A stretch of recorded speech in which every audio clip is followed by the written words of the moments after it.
তুমি কি করতে চাও? ইট ঝুলিয়ে রেকর্ড করতে চাই। এটা তো আমিও করতে পারবো। খেপাচোদা, তোমার লুঙ্গিটা তুলে ইয়েটা দেখাতে বলি নাই, তোমার ট্যালেন্ট কি আছে সেটা দেখাও। আমার ট্যালেন্ট তো এখানেই লুকিয়ে আছে। আমাদের এখানে ট্যালেন্ট আছে, দেখাবো? আমাদের ট্যালেন্ট আবার বমি করে। বেশি গা পাকো না, আমার আগে পুরোটা দেখো, তারপর বলবে। বেশ বেশ, শুরু করো। ভেড়া আচুদা, এটা কোনো জিনিস বুক ওয়ার্ল্ড রেকর্ড হলো নাকি? এরকম তো কোমরে ইট বেঁধে সবাই ঝুলাতে পারবে। বেশি গা পাকো না, আমার আগে দেখো কোথায় ঝুলছে। বেশ শুরু করো।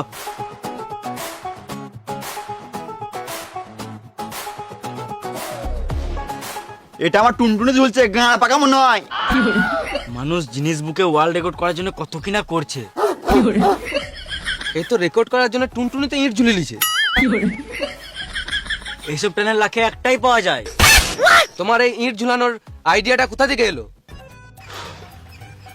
যখন আমি ছোট ছিলাম, বন্ধুর সাথে খেলতে যেতাম, আমার টুনটুন ছোট ছেলে বলে বন্ধুরা অনেক লাগাতো।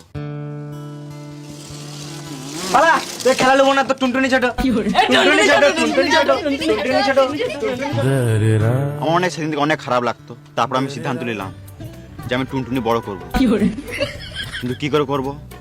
তারপর মাথায় আইডিয়া এলো যে আমি ইট ঝুলিয়ে টুনটুনি বড় করব।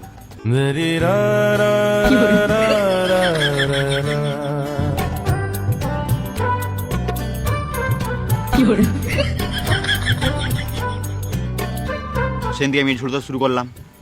তারপর আমার টুনটুনি বড় হতে লাগলো। ওই দিন থেকে বন্ধুদের অনেক জ্বলন হতো। তারপর বন্ধুরা ট্রাই করতে লাগলো টুনটুনি বড় করার জন্য, কিন্তু কেউ পারতো না। কারো কারো টুনটুনি ছিঁড়ে যেত, কারো কারো বালও ছিঁড়ে যেত। সরি, ছোটবেলায় কারো বালি বেরোয় নাই। সেই দিন থেকে আমি ভাবলাম যে এটাই আমার ট্যালেন্ট, আমি ছাড়া এটা কেউ করতে পারে না।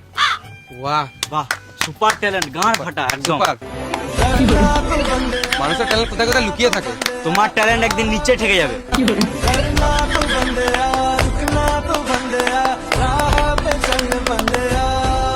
আমার ট্যালেন্ট কেমন লাগলো? গাঁড় ফাটা লাগলো। সুপার।